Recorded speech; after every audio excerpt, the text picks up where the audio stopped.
Kasai Gengyo was known as a technological genius. He was regarded as one of the best in the field of robotics. Kasai Gengyo never sought fame or wealth from his achievements. He preferred a simple life, with just enough money to support a family, if he had one. Kasai Gengyo's only companion was his own creation, the world's first artificial intelligence more intelligent than any human. Sapphire then created an AI surpassing itself, and this process continued until the pinnacle of artificial intelligence was reached, the Sapphire 1000. Kasai Gengyo chose not to release this technology to the world. He kept it to himself, and at the age of 40, posed one final question to it. Kasai Gengyo asked if it was possible to travel through time to a simpler place without computers, somewhere he could start a family in peace. The system responded instantly, confirming the request and beginning the transition. Kasai Gengyo was startled by the immediate response. He had only wanted to confirm the possibility. Kasai Gengyo's voice was cut off as the room dissolved around him, replaced by infinite blackness. It was May in the province of Mikawa, and the rice fields were being plowed and leveled for the seedlings. The peasants above a certain age were all helping in the fields. Yoritomo complained about the unfairness of some people doing less work. Yoritomo pointed out the old women and Miura, who barely worked but took breaks. Yoritomo expressed annoyance at Miura's behavior and asked Aritada if he wanted to mess with him. Aritada glanced around to ensure no one was watching before deciding to act. The other peasants continued hoeing, focused on their tasks under the scorching sun, their bamboo hats shielding them somewhat. Aritada chuckled and narrowed his eyes as he picked up a stone and took aim. Kasai Gengyo received a sudden blow to the temple, snapping him out of his thoughts. He touched the wound, feeling sticky blood on his fingers.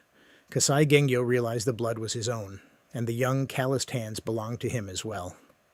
Kasai Gengyo glanced toward the two teens who were jeering, celebrating their successful strike. Yoritomo was doubled over with laughter. Yoritomo mocked the expression on Kasai Gengyo's face. Aritada wore a pleased expression, satisfied with the outcome. Aritada declared that the stone would teach Kasai Gengyo not to slack off. Kasai Gengyo heard their conversation and quickly pieced together the situation. Kasai Gengyo understood that he inhabited a different body. Kasai Gengyo had wondered how his body would handle the stresses of time travel, but realized that was the wrong question. Kasai Gengyo knew that many scientists had deemed time travel impossible, with Einstein's theory requiring faster-than-light travel, which is impossible for mass-bearing beings. Kasai Gengyo reasoned that sentience, being weightless, did not require the body to travel through time. Kasai Gengyo acknowledged that this insight came not from human thought, but from the computational power of the Sapphire 1000 AI system. Kasai Gengyo observed the worn, ragged kimonos, simple sandals, and tools, concluding he was somewhere in the Edo period, or perhaps earlier. Yoritomo called Kasai Gengyo a freak for staring at them and wondered if he wanted another stone thrown his way. Kasai Gengyo noted the animosity directed at him and wondered if the previous host of this body had been weak. Kasai Gengyo decided to keep his head down for now. Kasai Gengyo resumed hoeing with enthusiasm, ignoring the teen's antagonism. Yoritomo suggested throwing more stones at Kasai Gengyo in the future, predicting he would end up doing double the work. Yoritomo nodded, leaning on his hoe with a satisfied smile. Yoritomo and Aritada agreed they deserved a rest since they were soldiers and not peasants. Aritada expressed a desire to join old Yoshimoto's army to conquer Owari. Kasai Gengyo froze at the mention of old Yoshimoto and Owari.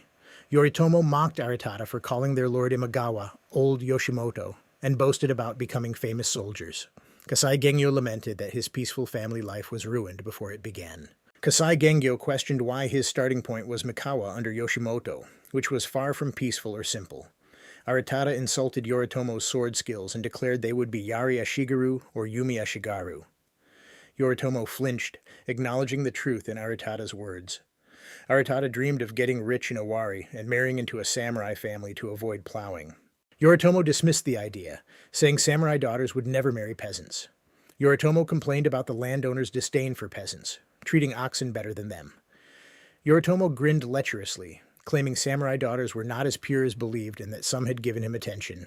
Aritada denied this, mocking Yoritomo's appearance and doubting samurai daughters would even speak to him.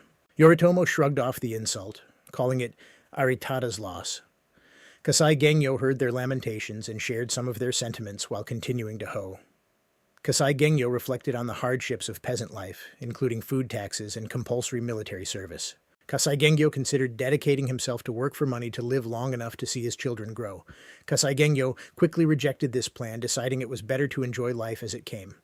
Kasai Gengyo's brief pause was noticed, and another stone was thrown at him. This one missed by a fraction. Kasai Gengyo looked toward the teens, and Yoritomo shouted at him to get back to work. Yoritomo called Kasai Gengyo a shrimp and demanded he work as much as the others. Kasai Gengyo studied the two teens with his mature gaze, noting their ordinary appearance and lack of strength. Kasai Gengyo felt bitterness toward the previous host for being at their mercy. Kasai Gengyo wondered how weak the previous host must have been to be bullied by these two. Kasai Gengyo resumed hoeing without resentment, choosing not to cause a scene. Kasai Gengyo recognized that the teens were simple-minded, but knew they would have to be dealt with eventually. Kasai Gengyo believed no woman would look his way if he remained suppressed by them. Kasai Gengyo was not unattractive or socially incompetent in his previous life. His weakness had been lack of experience due to devotion to his work. Kasai Gengyo could look these two pathetic children in the eyes without fear or flinching. Kasai Gengyo's confidence was not arrogance, but knowledge of their inferiority. Kasai Gengyo knew no 40-year-old would be pushed around by snot-nosed brats. Aritada commented on Kasai Gengyo's obedience, saying it made him want to be a samurai with people like that under him. Aritada looked at Kasai Gengyo with irritation. Gengyo expressed frustration at the hopelessness of aspiring to be a samurai, insisting that they could only hope to do well as soldiers. He continued to hoe the field diligently, though he was unaccustomed to the mental strain caused by physical labor and was beginning to tire. Gengyo searched for a better technique to ease his burden, adjusting his arms to let the weight of the tool do the work. He found this method much easier and resumed his thoughts about his current circumstances. Gengyo realized he knew nothing about the previous occupant of his body, including family or background, and decided that gathering such information should be a priority. He understood that only the accumulated experiences and memories of the original person were retained during his sentience transfer. Gengyo's situation was complicated by the social class and province he now inhabited, despite his desire for a simple life. He contemplated the tasks ahead, deducing that the land preparation indicated it was May, and that the Battle of Okehazama would occur within a month. Gengyo planned to train with the bow and join a Yumi unit to avoid frontline combat, increasing his chances of survival. He acknowledged that the battle was a slaughter for the Imagawa, and resolved to find a way to alter. Several hours later, an elderly peasant overseeing production announced the end of the day. Gengyo panicked, unsure of where his home was or who his family members might be, and scanned the rice fields for any sign of kin. He feared sleeping outside on his first night and wondered if he was an orphan now. Amid his panic, he began to follow the crowd leaving the field until a hand touched his shoulder and a young woman's voice spoke to him. Gengyo turned to see a pretty young woman with big eyes that concealed mischief and innocence. Her long black hair was tied in a bun beneath a straw hat, and her facial features were well proportioned. He considered the possibility that she might be a family member. The woman accused him of wanting to leave without her, calling him Tadakata-chan, and claiming to look out for her older brother.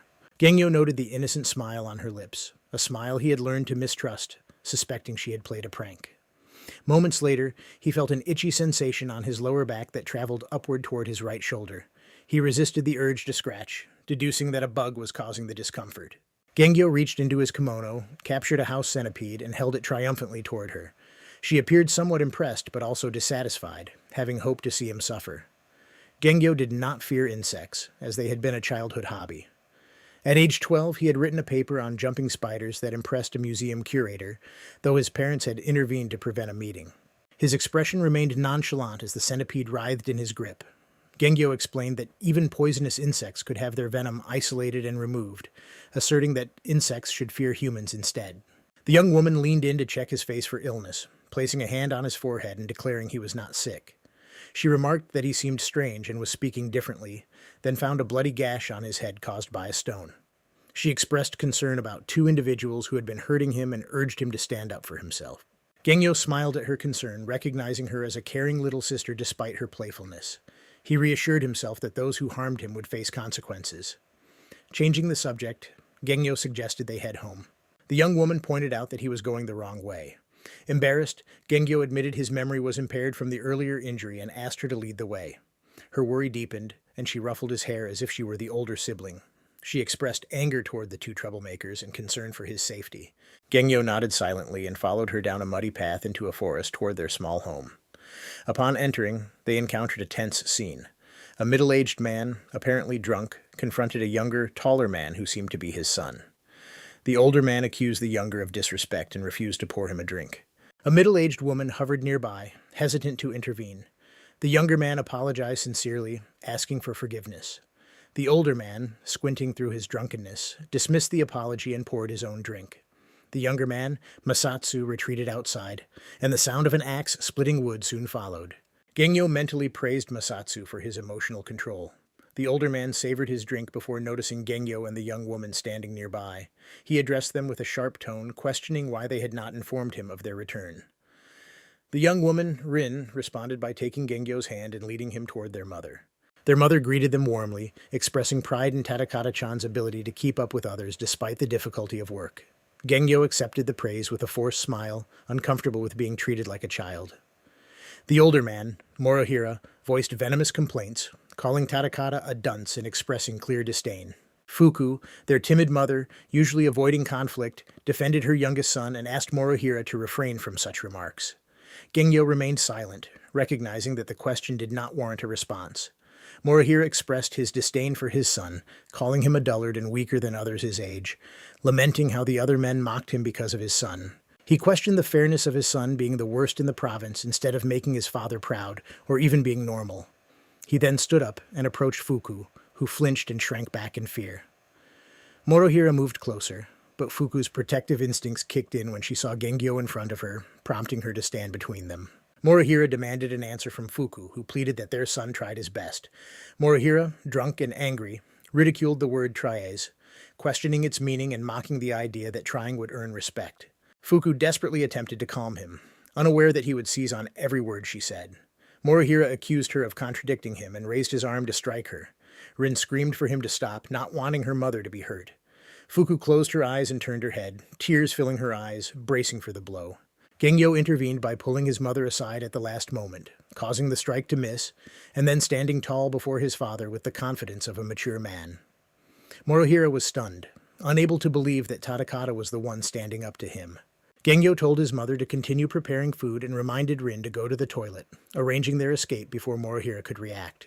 Even Rin and Fuku looked at Gengyo in surprise, amazed that the usually timid boy had defended his mother.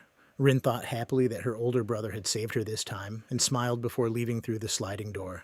Fuku then asked Morohira if he wanted more sake with his food, acting as if nothing had happened while moving toward the kitchen.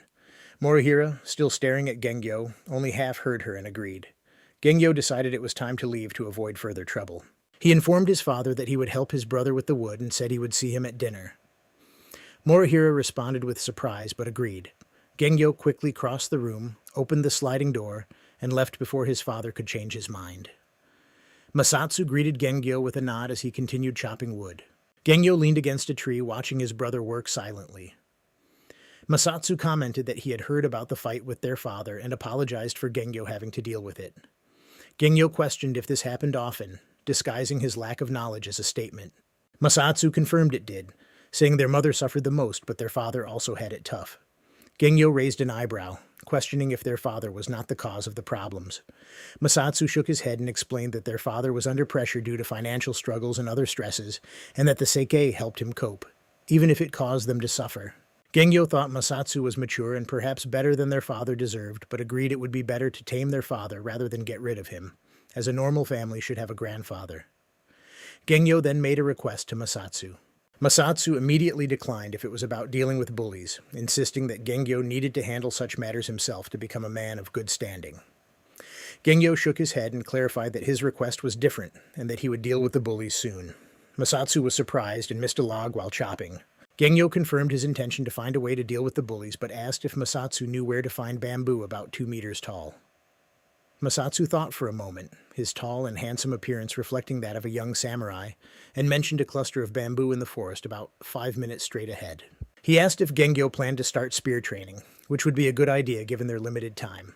Gengyo denied it was for a spear and promised to show Masatsu once it was finished. Masatsu looked curious but did not press further. He offered to accompany Gengyo to pick the bamboo as it was getting dark. Gengyo declined, saying darkness was merely an absence of light and nothing to fear, thanking his brother for the offer. Gengyo then walked deeper into the forest, leaving Masatsu to continue chopping wood. Masatsu thought to himself that Tadakata had changed somehow and hoped it was enough for him to survive. The bamboo was exactly where Masatsu had said it would be, forming a dense patch with no apparent path through it, suggesting it was rarely disturbed. Gengyo walked around the perimeter, searching for a piece that met his requirements. He rejected pieces that were too short, too thin, or too bent.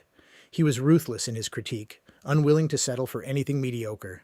He wanted a piece that even a master craftsman would approve of. Although Gengyo had never made a bamboo bow before, he was familiar with the process, and after thorough searching, he found the perfect piece. Tall, a little over 2 meters, straight, and with a suitable diameter for bow making. He noted that it only needed heat curing before work could begin on the actual bow. Following an uneventful meal with a more subdued father, Gengyo was outside sitting by a fire he had set, with a machete-like blade beside him. It was almost completely dark, and everyone else had gone to bed to prepare for another hard day. However, driven by urgency, Gengyo was determined to complete a bow and a few arrows that night so he could begin practicing the next day. He acknowledged that tomorrow's work would be tough, but was accustomed to pulling all-nighters. He held the bamboo shaft over the flames, moving it along only when he was sure the area had hardened sufficiently. Satisfied with the tempered state of the bamboo, he nodded to himself and reached for his blade. Using it, he scored 4 chips into the end of the bamboo, ensuring they were equally spaced. Then he pressed the blade down the shaft, using the chips as guides to cut the shaft evenly in half. It was rather difficult for Gengyo to negotiate his way through the bamboo using just that simple blade, and even more so to do it with the aim of keeping it straight. He managed, using the precise eye he had acquired from the many years spent fiddling with circuit boards. Gengyo repeated the process again, so that he was left with the 4 even segments that had once made up the bamboo shaft. He straightened these segments using his blade, forming 4 even strips of wood.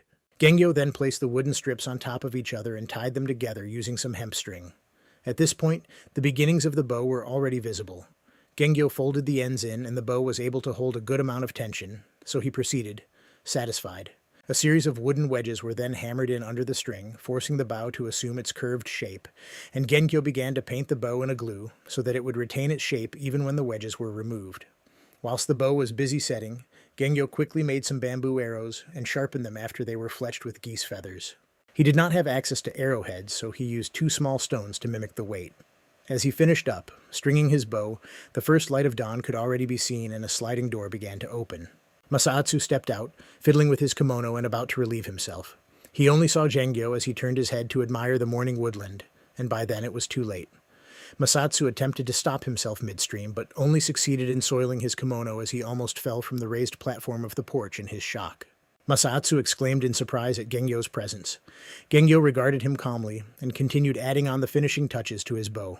He acknowledged Masaatsu's timing and invited him to finish his business before coming over to see what he had used that bamboo for. Masaatsu blushed deeply, dashed behind a tree, member in hand, before relieving the last of his pent-up urine. Heaving a sigh of relief, Masaatsu calmed himself. Masaatsu asked if Gengyo had been out there all night. Gengyo confirmed that he could say that, and invited Masaatsu to come out from behind the tree and check out the bow, offering him the first shot. Masaatsu thought to himself, intrigued, as he quickly adjusted his kimono and marched over to his younger brother. Masaatsu expressed surprise and asked if that was a bow. Gengyo nodded and handed it to him, not resentful in the slightest of his masterpiece being used by someone else. Masaatsu praised the bow, calling it fantastic and saying he had never held a bow this fine. Masaatsu examined the bow, noticing the symmetry of the build and the perfect diameter of the body, and the fine upper and lower curves. Masaatsu asked if Gengyo had really made it, and inquired about its draw strength. Gengyo could not help but be a little proud, for it had a draw strength that could even rival the European longbow. Gengyo revealed that it was 110 pounds. Masaatsu expressed disbelief at the draw weight, saying he thought the maximum was around 90 and that he had only ever used. He asked if he could try it, pleading. Gengyo laughed at the excitement of his brother. He gave Masaatsu an arrow and cautioned him not to hit a tree, warning that the tip would probably break. Masaatsu took the arrow gratefully and carefully nocked it. Masaatsu admitted that it really was 110 pounds and that he could not even draw it the full way back. He asked what he was meant to aim for if not a tree. Gengyo suggested a bird perhaps.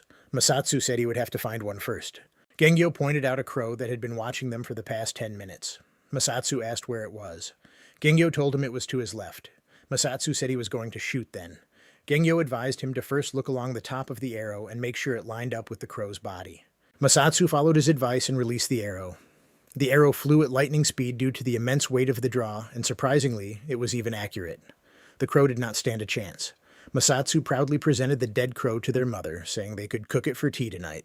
Fuku wrinkled her nose slightly as she took the corpse from Masaatsu by its feet. She asked how he had managed to catch a crow. Gengyo chipped in, saying he shot it and that he was a surprisingly good aim.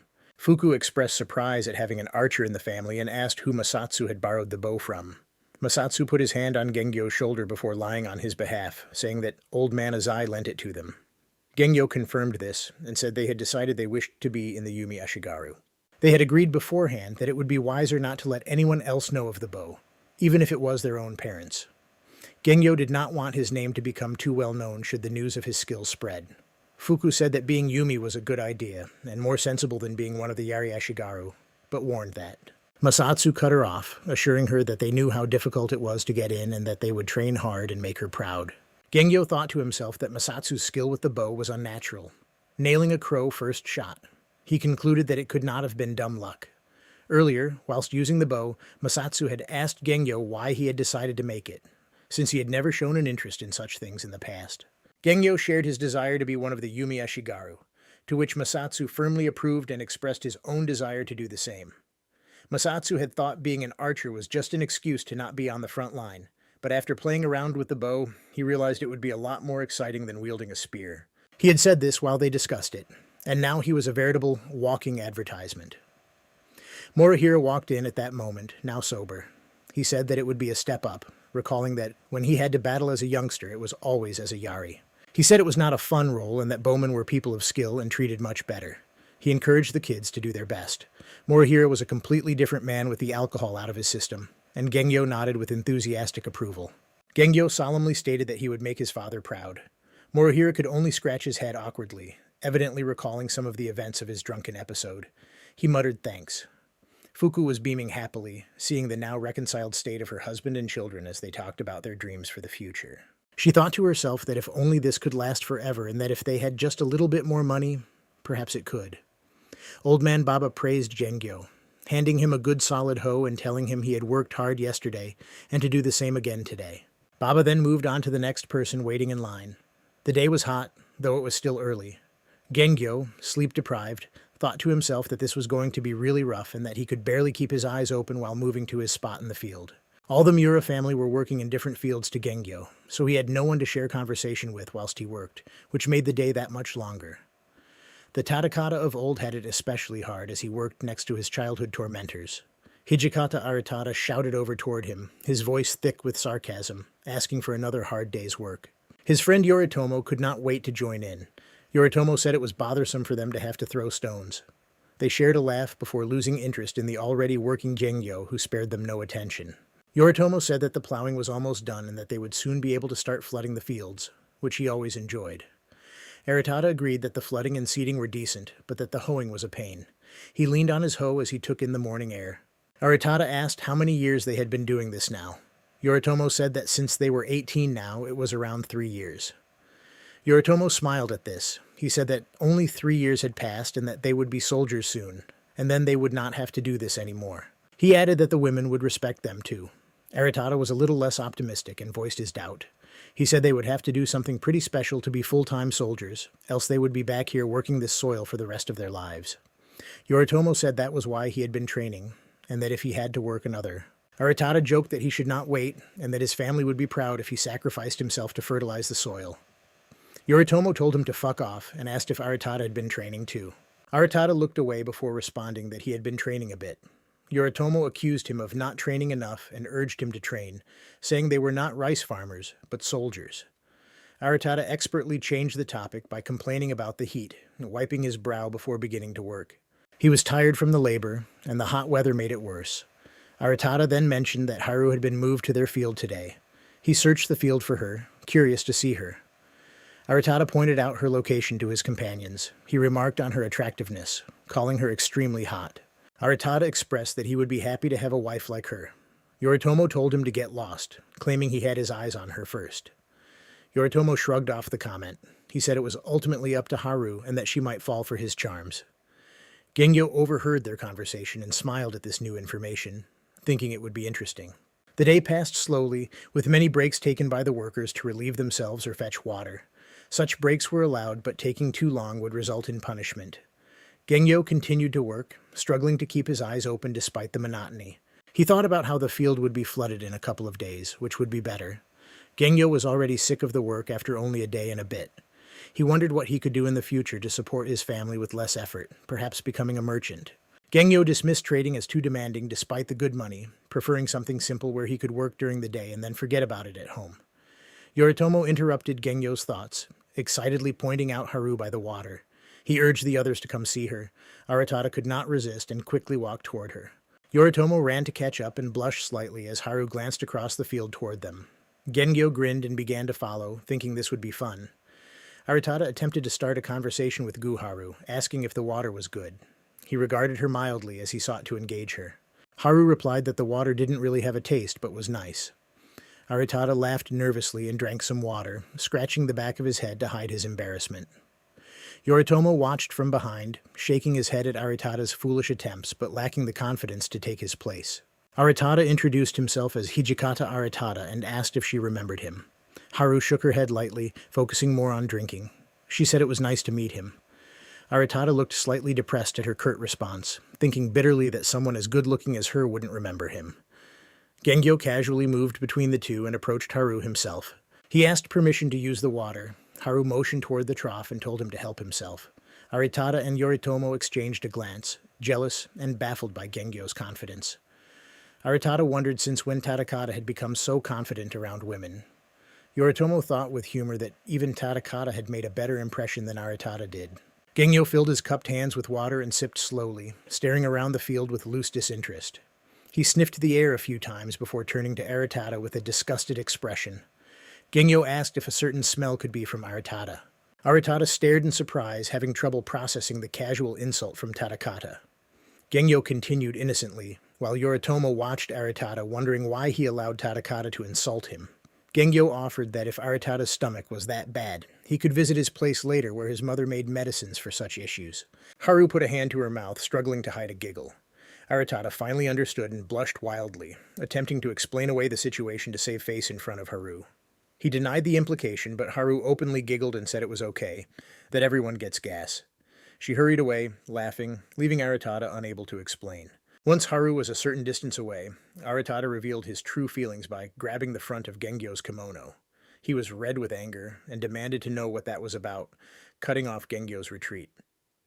Yoritomo helped by locking Gengyo's arms from behind. Gengyo had no interest in escaping and smiled in response to their aggression.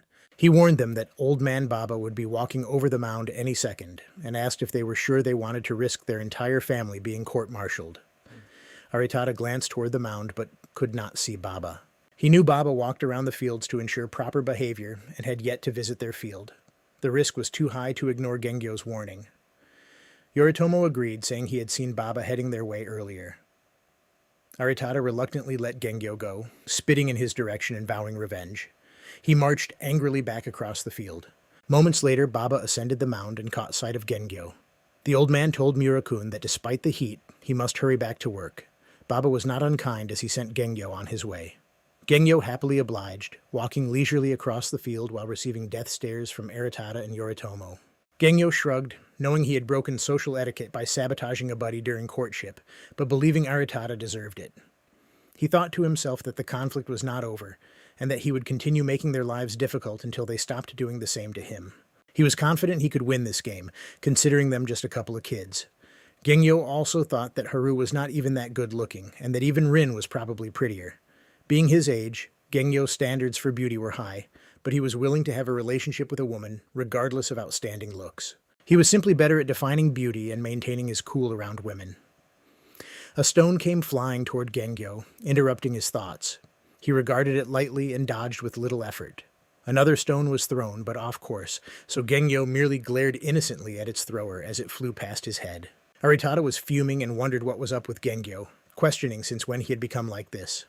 Aritada almost forgot his task and continued hurling stones at Gengyo. Gengyo continued to work but struck a variety of poses to dodge the stones in increasingly inventive ways. After the last stone was dodged by Gengyo nonchalantly performing a star jump, Aritada was ready to explode. He called for Yoritomo's help, complaining that Gengyo was making fun of him. Yoritomo grinned at Aritada's enraged state, but agreed to help in the stone-throwing war against Gengyo. Gengyo wondered where they were finding all the stones, and if it was bad to have a field.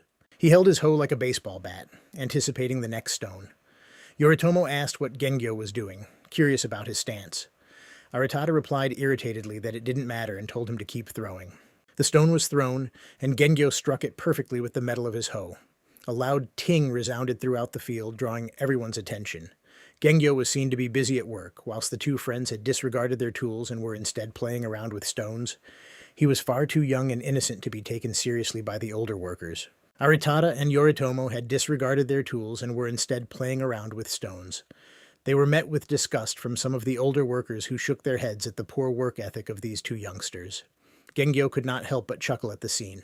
He knew lunchtime was going to be interesting. Aritada and Yoritomo trailed behind him with fury on their faces. They had made them receive the scorn of the entire field, and to make matters worse, they still had not landed a single stone on him. Gengyo marched confidently toward the open-walled hut where everyone was starting to gather for lunch. He was greeted by Rin and Masatsu, who were already feasting on some rice balls, and waved to him as he came closer. Aritada and Yoritomo followed closely, their anger barely contained. Gengyo smiled as Rin asked how work was going. He recalled the events of the morning with amusement. Masatsu handed Gengyo a ball of rice, expressing his hope for meat at dinner. Rin looked curious about this, questioning the reason behind it. Masatsu explained that he had caught a crow that morning, which was unusual for him. Gengyo was about to respond when Aritada suddenly grabbed his shoulder forcefully and started to drag him. Masatsu and Rin moved to get up, but Gengyo shook his head and shot them a confident smile, freezing them in their tracks. Aritada pushed Gengyo from the back, forcing him to walk forward. Gengyo maintained his facade of innocence, asking if Aritada had something secret to tell him. Aritada brought his palm to his face before turning to Yoritomo and laughing a little madly. He declared his intent to kill Gengyo, raising his hoe toward him in preparation to swing. Yoritomo quickly went behind Aritada and secured his arms, preventing him from attacking. Aritada thrashed about wildly in response, demanding to be let go. Yoritomo's grip remained firm as he attempted to talk some sense into Aritada. He warned that killing Gengyo would bring severe consequences and urged him to calm down so they could just beat him up a bit. Aritada took a few deep breaths and stopped struggling. Yoritomo tentatively released him, ready to quickly lock him down again if he attempted to attack. Gengyo teased Aritada about being embarrassed to ask to be his friend. This provoked Aritada to attack instantly, seeing red. Yoritomo managed to secure Aritada's arms just in time before the hoe cracked open Gengyo's head. Aritada shouted in frustration, unable to tolerate Gengyo's annoyance. Yoritomo urged Aritada to calm down, explaining that Gengyo was just being stupid and messing with him. He insisted on holding Aritada's arms all the way to their destination to prevent further violence.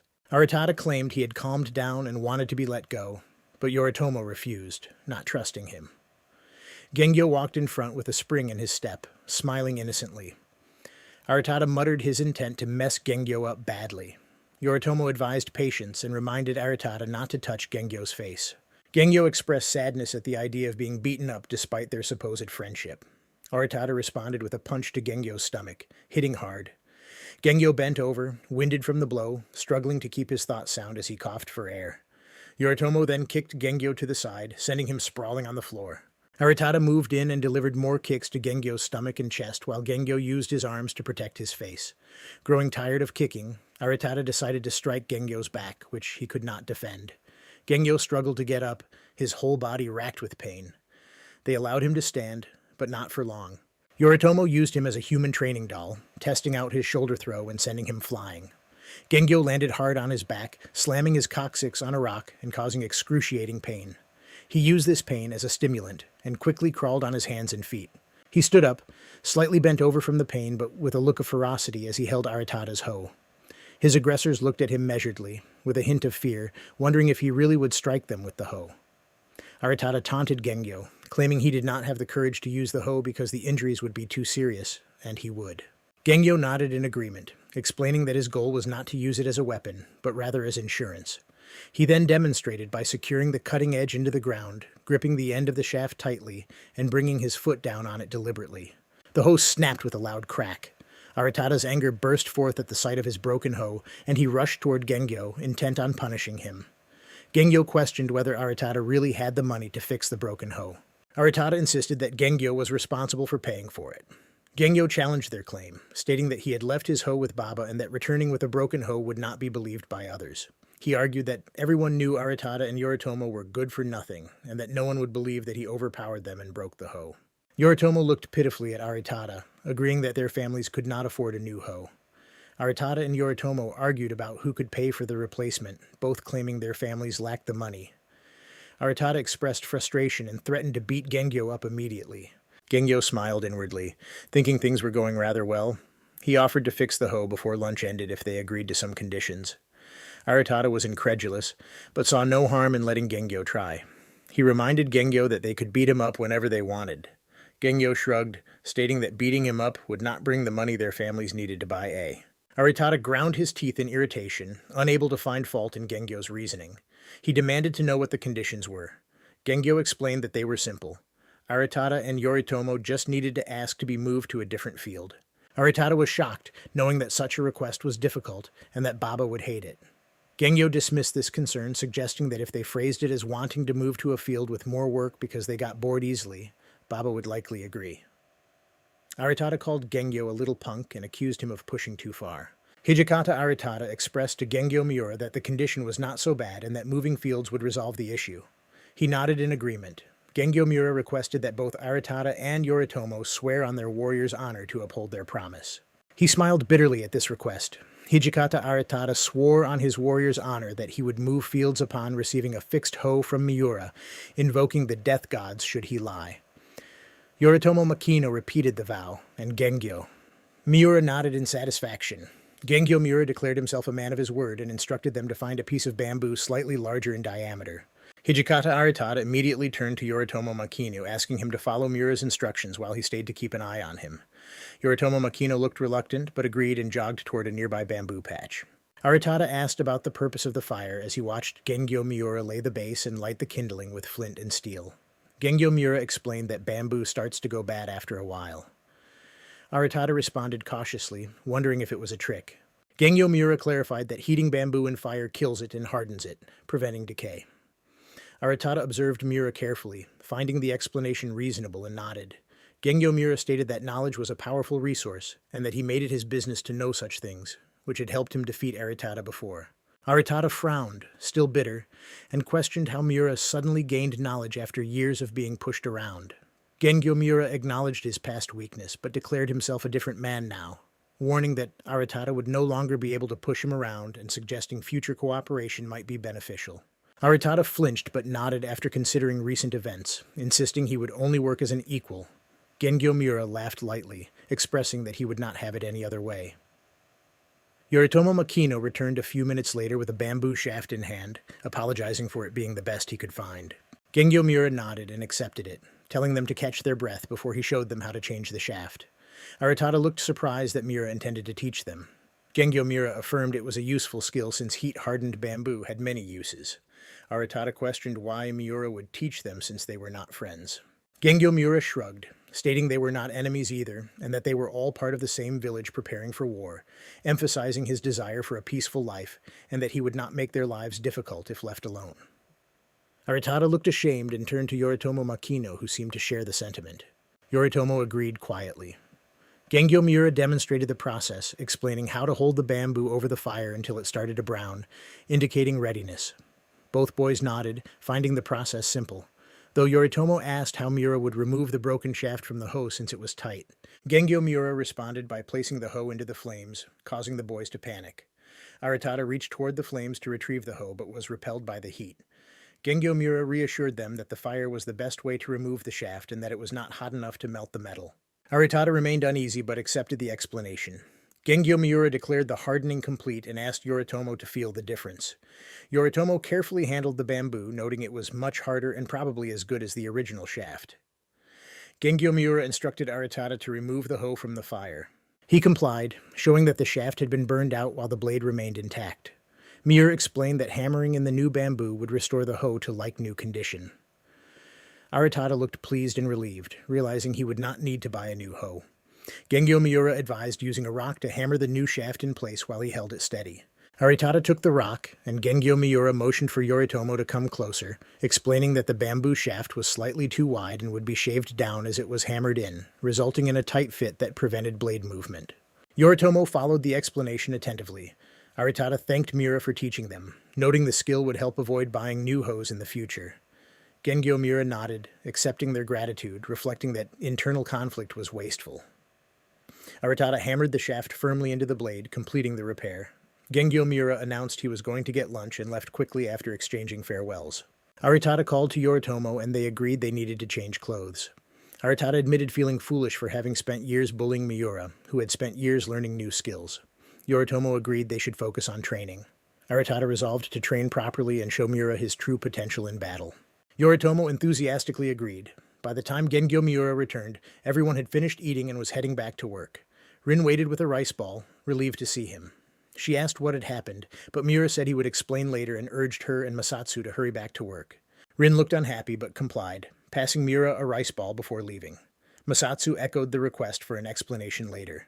Miura assured them he would not keep them in the dark and urged them to avoid annoying Baba. They left, and Gengyo Miura hurried across the field eating the rice ball, meeting Baba on the way. Baba accepted the repaired hoe gratefully and smiled knowingly, aware of the bullying but unable to intervene directly until it worsened. He had always supported Tadakata in his heart. Gengyo Miura smiled warmly and returned to work, thinking of Baba as another good fellow.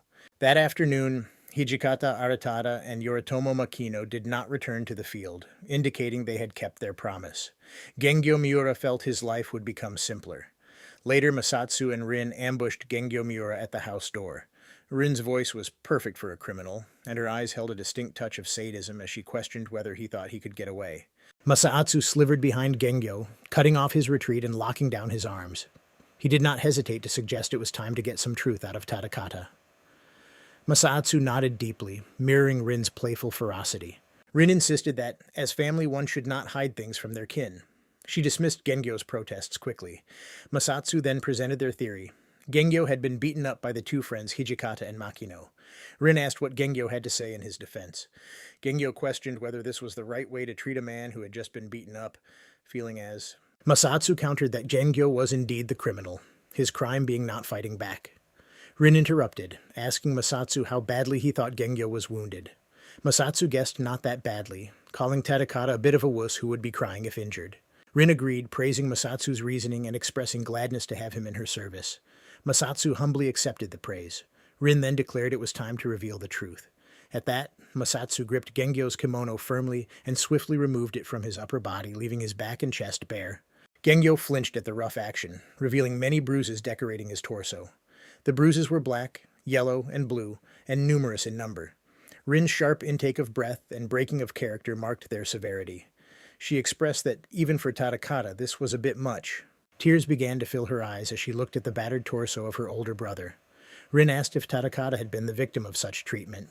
Masatsu was seething, feeling this was too far despite telling Gengyo that a real man must solve his own problems. He stormed outside and returned with an axe. Masatsu spoke solemnly, telling his little brother it was time to get his revenge. Gengyo was touched by their reactions, but felt a bit worn out by their dramatics. He spoke with authority, startling his siblings, and told Masatsu to stop. Masatsu protested, pointing out how badly Gengyo had been messed up by those sick individuals, and Gengyo thanked him, but insisted there was no need, saying he had already paid them back, and they would not bother him again. Rin pleaded with Gengyo not to lie, noting the injuries were too much and urging him to let Masatsu handle it. She gently passed over his bruises with her cold hands from her seated position in front of him. Gengyo expressed happiness, acknowledging that although he had never been close with his birth family, these two were genuinely concerned about his safety. He stroked Rin's head gently as he reassured them that the wounds were his fault, having provoked the two of them that afternoon. Masatsu recoiled at those words, seemingly remembering something. He asked if Gengyo's earlier promise to deal with them did not mean this. Gengyo denied it, saying this was a mere peace but that he had won. He urged his brother to trust him. Gengyo quickly calmed Masatsu, sensing there was much more he wanted to say. Rin looked at Gengyo with big eyes, searching for any deceit behind his words. She suggested he was probably just saying that so they would not worry. Gengyo insisted he was serious, claiming that Masatsu was a different man now, and they would not have to worry about him anymore. He said it was his turn to protect them. Rin challenged him, asking what proof they had of his victory when his body was in such a state. Gengyo pointed out that the two friends had been ahead of them both on their way home. Masatsu and Rin found this unusual since their field was the furthest from the house. Gengyo speculated they had gotten off early but did not know for sure. Masatsu and Rin shared a glance, searching for an answer to these seemingly irrelevant questions. Gengyo then revealed the real reason. The two friends had been moved to a different field, a move he had made them ask for. Disbelief plastered the two siblings' faces. It made no sense, yet the more they thought about it, the more it seemed true. Rin asked how he had managed that. Now that he had their attention, Gengyo happily recounted the events of the day and shared the joys he felt at executing his many plans. He told them of the incident with Haru, which made them burst out laughing. Masatsu joked that it was cruel and that even he might have beaten Gengyo up if he had done that. Gengyo then described how angry the two friends had become, throwing stones. He mimicked some of the poses he had pulled to dodge and told them how he had drawn the attention of the entire field, framing the two who were doing no work. Rin praised him delightedly, calling him too cunning. Gengyo began to tell them about lunch, and both siblings leaned in further, captivated by his storytelling skills. Their anger rose as he told them of the beating he had received, but their expressions instantly lifted as he revealed his plan. Nearing the end of the tale, he described the deal he had laid out, at which Masatsu physically patted him on the back. Masatsu praised him, saying it was bloody well done and expressing pride in his brother.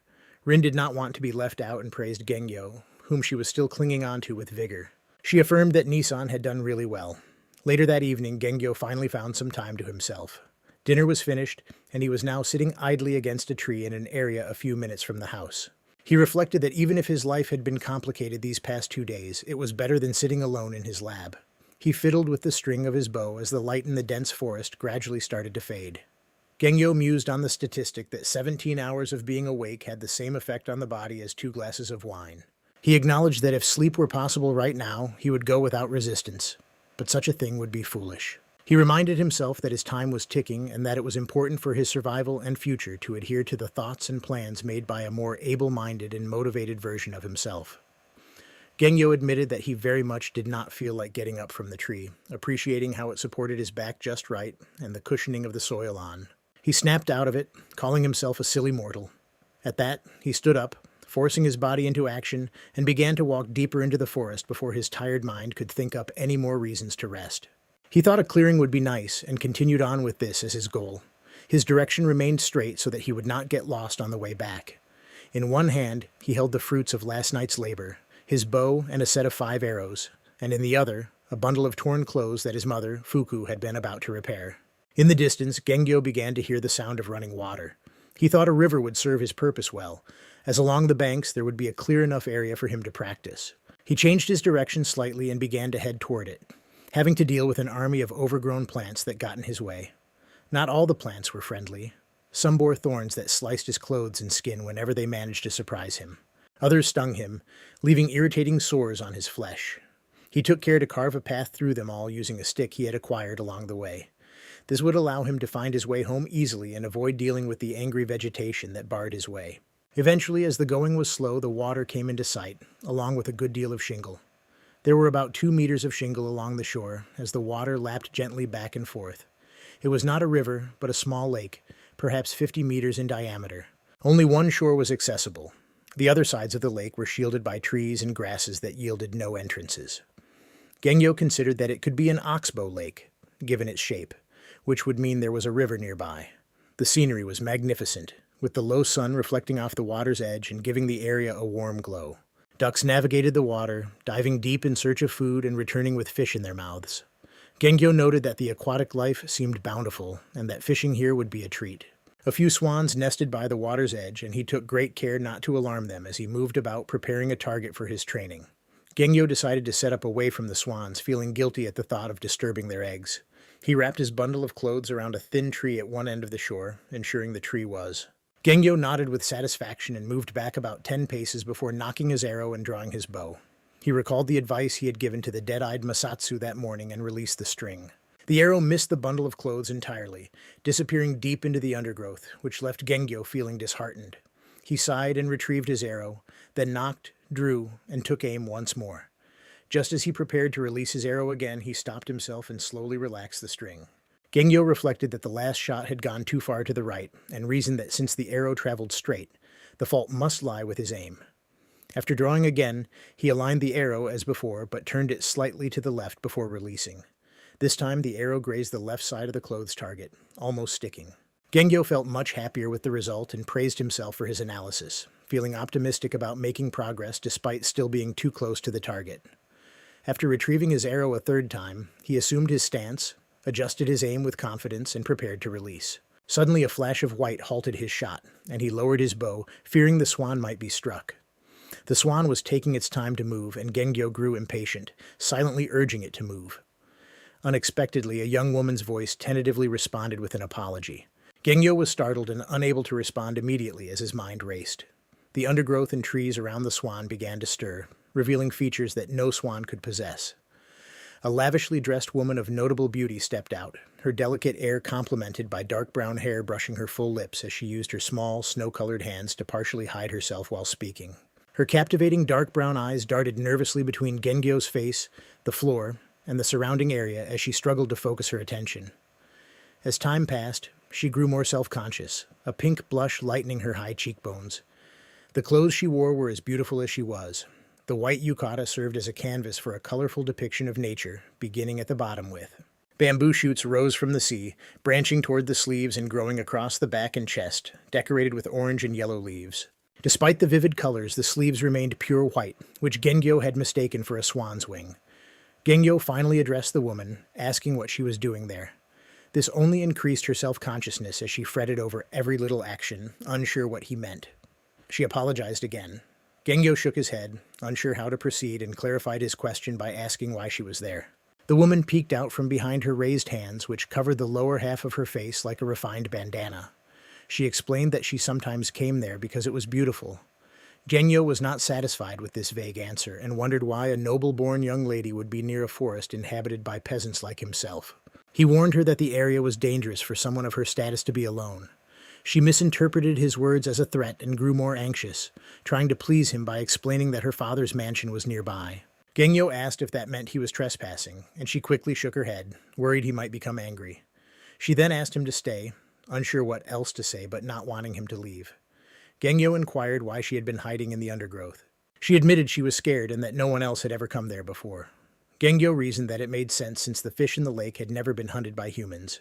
He then asked why she was wearing the yukata, noting it was unusual for the season and questioning if she was truly a samurai's daughter. Feeling she posed no threat, Gengyo spoke more casually, leaning his bow and arrows against a rock and sitting down. The girl took comfort in his diverted attention as he admired the peaceful water. She revealed that her father was Niwa Nakatan, but was embarrassed to explain the reason for her attire. Gengyo's interest was piqued, but he let the matter rest. He told her he would continue practicing and suggested she enjoy the scenery since she had come so far. The girl tentatively agreed and began to sit on an overturned log. Gengyo warned that the log's green algae might stain her yukata. She hesitated, then acknowledged it was probably a bad idea to come down there in such clothing, but considered it a circumstantial matter. She tilted her head slightly, surprised by the peasant's choice of words, then blushed as she understood his implication.